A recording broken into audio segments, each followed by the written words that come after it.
Last video में हम लोग ने सेक्शन 12 तक को कवर किया था। आज हम लोग सेक्शन 13 टू 18 को कवर करेंगे। सेक्शन 13 बताता है कंसेंट के बारे में, यानी कि वो मर्जी या वो परमिशन जो आप तब देते हैं जब आप एग्रीमेंट बना के कॉन्ट्रैक्ट में एंटर करते हैं। कंसेंट की बेसिक मीनिंग यही, जब दो या दो से ज़्यादा पर्सन कोई एक चीज़ पे अपनी हामी भरते हैं तो ये माना जाता है कि वो लोग कंसेंट अपनी दे रहे हैं। अब इसको एग्जाम्पल समझते हैं। मान लीजिए आपको कोई प्रॉपर्टी लेनी है। अब आप सामने वाले पर्सन के पास जाएंगे, कहेंगे, अपनी बात रखेंगे कि मुझे प्रॉपर्टी चाहिए। अब आप उससे एग्रीमेंट बनाएंगे, यानी कि आप लीगल वे में उससे प्रॉपर्टी मांगेंगे। अब वो उसके ऊपर है कि वो एग्रीमेंट बना के उसमें सिग्नेचर करता है कि मैं अपनी प्रॉपर्टी इसको बेच रहा हूँ। तो जो काम में सामने वाले की भी मर्जी हो और आप भी उसमें राजी करें तो वो कहलाया जाता है कंसेंट। अब कंसेंट को समझ लिया, अब सेक्शन 14 से फ्री कंसेंट को समझते हैं। फ्री कंसेंट मतलब फ्रीली माइंड से किया गया। आप यहाँ पे अपना खुद का माइंड अप्लाई कर सकते हैं, आप अपना खुद का ओपिनियन दे सकते हैं। किसी की मर्जी से आप यहाँ पे कंसेंट नहीं देंगे। आपकी अगर खुद की राय होगी, आपकी खुद की मर्जी होगी, अगर आपको ये चीज़ चाहिए तो उसमें आपका खुद का हक रहेगा, तो वो कहलाता है फ्री कंसेंट। अब फ्री कंसेंट 4 तरीकों से देखी जाती है। पहला है कोर्जन, जो कि सेक्शन 15 में दिया गया। दूसरा है अनड्यू इन्फ्लुएंस, जो कि सेक्शन 16 में दिया है।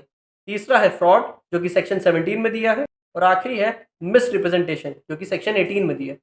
अब इन चारों टर्म्स को समझ लेते हैं। सेक्शन 15 कोर्जन के बारे में बात करता है, यानी कि थ्रेट मतलब कि धमकी, यानी कि आप किसी का सामान बिना उसकी मर्जी से जानबूझ के डिसऑनेस्ट वे में हड़प लें तो वो कोर्जन कहलाता है। लेकिन यहाँ पे धमकी का होना ज़रूरी है। मान लीजिए ए आपको कहता है कि अगर तुम ये गाड़ी मेरे को नहीं दोगे तो मैं तुम्हें मार दूंगा। इसको एक बेसिक से एग्जाम्पल समझते हैं। मान लीजिए एक पर्सन एक्स है, वो वाई का किडनैप कर लेता। अब एक्स वाई को कहता है कि अगर तुम अपनी जान बचाना चाहते हो तो इतने पैसे मुझे दे दो। अब यहाँ देखिए एक्स धमकी दे रहा है।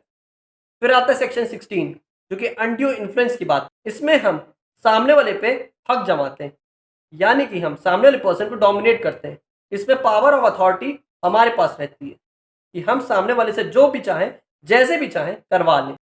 मान लीजिए एक पर्सन ए है, बी उसका नौकर है, वो उसके यहाँ काम करता है। अब ए बी को कहता है कि जो तुम्हारी प्रॉपर्टी है वो मेरे नाम कर दो। अब यहाँ देखिए बी कुछ नहीं कर सकता क्योंकि वो उसी के यहाँ नौकरी कर रहा है। अब यहाँ ए जबरदस्ती डोमिनेट कर रहा है बी को। अब सेक्शन 17 को समझते हैं, जो कि फ्रॉड के बारे में बात करता है, जो कि हम आजकल देखते हैं, धोखा। अब इसको एक बेसिक एग्जांपल समझते हैं। मान लीजिए ए की कोई प्रॉपर्टी है, वो उसको सेल करना चाहता है बी को, लेकिन ए और बी जब कॉन्ट्रैक्ट करते हैं तो ए कुछ ऐसा एग्रीमेंट बनाता है जिससे फ्रॉड होने की चांसेस है। अब ए कहता है कि मैं तुम्हें प्रॉपर्टी बेच रहा हूँ, तुम आकर एग्रीमेंट कर लो। जब पेपर वर्क किया जाता है तो कुछ टर्म्स एंड कंडीशन वो ऐसे लिख देता है जिसको बी नज़रअंदाज कर देता है, यानी कि वो पढ़ना ही भूल जाता है। यहाँ अगर बी उस टर्म्स एंड कंडीशन को बिना पढ़े अगर साइन कर देता है तो ये देखा जाता है कि उसके साथ फ्रॉड हो गया है। अब समझते हैं सेक्शन 18 को, जो कि मिस रिप्रेजेंटेशन के बारे में बात करता है। मिस रिप्रेजेंटेशन को समझने से पहले रिप्रेजेंटेशन क्या है ये समझ लेते हैं। रिप्रेजेंटेशन मतलब किसी चीज़ का एक एप्रोप्रिएट फॉर्म में होना, यानी कि फॉर्मल वे में। अब इसी का मिस रिप्रेजेंटेशन क्या हुआ, इनफॉर्मल वे में। वही एग्जाम्पल फिर से लेते हैं। ए बी को अपनी प्रॉपर्टी देता है। अब ए को पता है कि ये जो प्रॉपर्टी है डिस्प्यूटेड प्रॉपर्टी, मतलब कि इस केस का विवाद चल रहा है कोर्ट में। लेकिन ए इस बात को जाने हुए बी को ये प्रॉपर्टी बेच देता है। अब यहाँ कॉन्ट्रैक्ट बी से हो गया। यहाँ पे ए ने फैक्ट्स को छुपाया है, फैक्ट्स को कंसील किया है, मतलब कि जो बातें जो उसको बतानी चाहिए थी बी को वो उसने छुपा ली। तो यहाँ पे मिस रिप्रेजेंटेशन हो गया।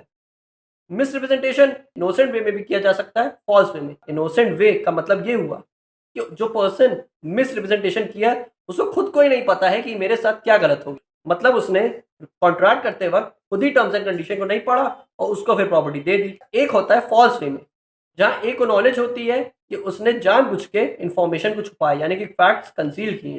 तो ये फॉल्स वे में मिस रिप्रेजेंटेशन कहलाया जाएगा। तो ये था मिस रिप्रेजेंटेशन का कॉन्सेप्ट। आई होप सेक्शन 13, 14, 15, 16, 17, 18 तक का कॉन्सेप्ट आपको क्लियर हुआ हो। तो मिलते हैं फिर नेक्स्ट वीडियो में।